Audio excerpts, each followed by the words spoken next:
Are you smart enough? Yes, kita orang Malaysia mah. Jom. Yang pertama, nak hapuskan square root ni kita kena squarekan dia. Syaratnya, nak squarekan kanan, kena squarekan kiri juga baru adil. Now, square root dengan square kita boleh hapuskan. Yang ni pula, kuasa ni milik yang atas, kuasa juga milik kat bawah. Form 1 chapter yang ketiga dan juga Form 3 chapter yang pertama.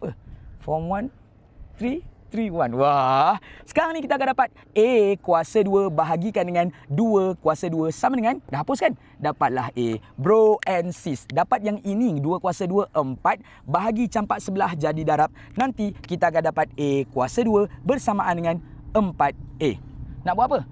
4A campak sebelah jadi tolak. Dapat A kuasa 2 tolak 4A sama dengan kosong. Sekejap. Ada yang pakai ada yang pakai kalkulator ke kat sini? Relax. Yang ni kita boleh faktorkan sahaja. Ada A, keluarkan A, dapat A sub.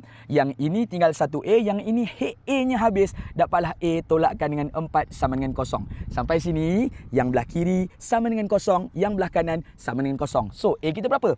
A sama dengan kosong dan A tolak 4 sama dengan kosong. Halo? Tolak 4 campak sebelah jadi tambah 4, dapatlah A sama dengan 4 and this will be our final answer. Settle. Kita orang Malaysia mah. Lari jap.